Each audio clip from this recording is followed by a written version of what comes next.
The MCU has given us some pretty out there material over the years.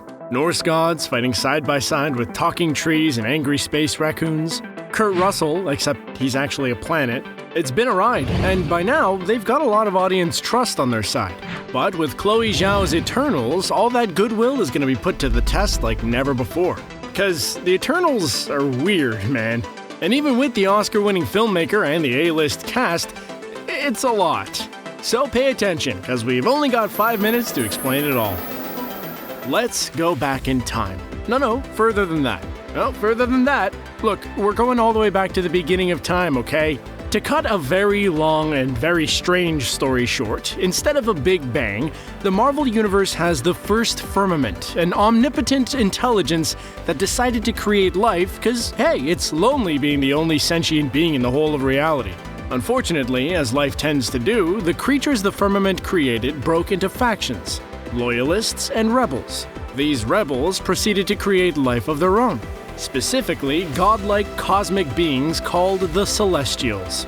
Now, you may remember them from such sci-fi adventure movies as Guardians of the Galaxy and Guardians of the Galaxy Volume 2. You still with us?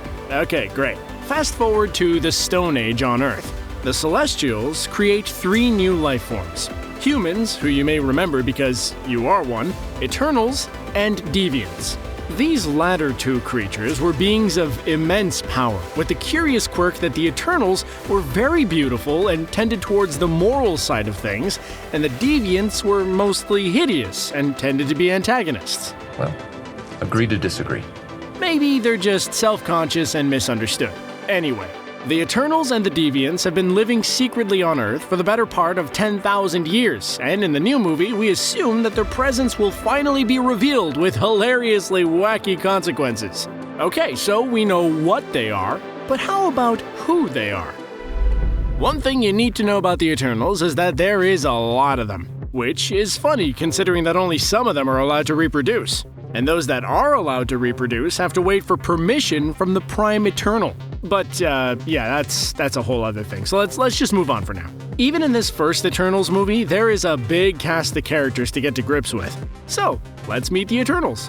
Gemma Chan plays Cersei, an empathetic individual. She has the power to manipulate matter, and of the Eternals, she has the closest emotional connection to humanity. Angelina Jolie will be playing Thena. Highly intelligent and a skilled fighter, she has the power to manipulate cosmic energy, which can be used to both attack enemies and augment her own physical abilities. Richard Madden plays Icarus. This guy has the ability to levitate himself and other people if he chooses to. He can also replace his own injured or missing tissue and even teleport. Next, we have Ajak, played by Salma Hayek. A powerful healer, Ajak also has the rare ability to communicate directly with the mysterious Celestials. Oh, and in the comics, she was male. But who pays attention to that kind of stuff when it comes to immortal space gods, right? A significantly bulked up Kumail Nanjiani will be playing Kingo. A master swordsman, he can also project cosmic energy from his hands. Oh, and he's a movie star and producer. Why not? These guys need a day job. We also have Brian Tyree Henry as Phastos, an inventor who has secretly nudged human technology forward over the centuries, Lauren Ridloff as Makari, whose cosmic levels of super speed allows her to travel between planets, and Barry Kogan as Druig, who can control the minds of others and really doesn't like humanity very much. And last but not least, we have Sprite and Gilgamesh. Sprite looks like a young child, but her ability to project illusions might give you a clue that looks can be deceiving. And finally, Gilgamesh, the big guy.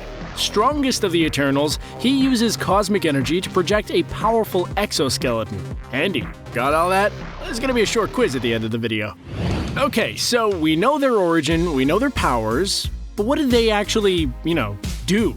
Some strange stuff, it turns out. For instance, did you know that Thanos is technically a deviant? That's right, in the comics at least, the Titans were actually Eternals, but when Thanos was born, they discovered that he carried the deviant gene, making him an outcast. He even had a brother, Eros, also known as the sex-crazy anti-hero Star Fox. Over the years, the Eternals have also heavily influenced religion and mythology on planet Earth. For example, one Eternal known as the Forgotten One is said to be the inspiration for mythical heroes like Beowulf and Samson. These immortals have also frequently encountered real gods, such as the Olympians, even offering to be their physical representations on Earth from time to time. Whether any of these bizarre details will end up in the movie or its sequels remains to be seen, but we can't wait to find out. Did you know that Eternals creator Jack Kirby didn't originally want them to be part of the Marvel Universe? He was finding the increased focus on continuity frustrating and didn't want to keep track of 100 other comics while writing his. We can kinda see where he was coming from. Also, we kinda lied about the quiz, but hey, because you watched this video, you get an automatic pass!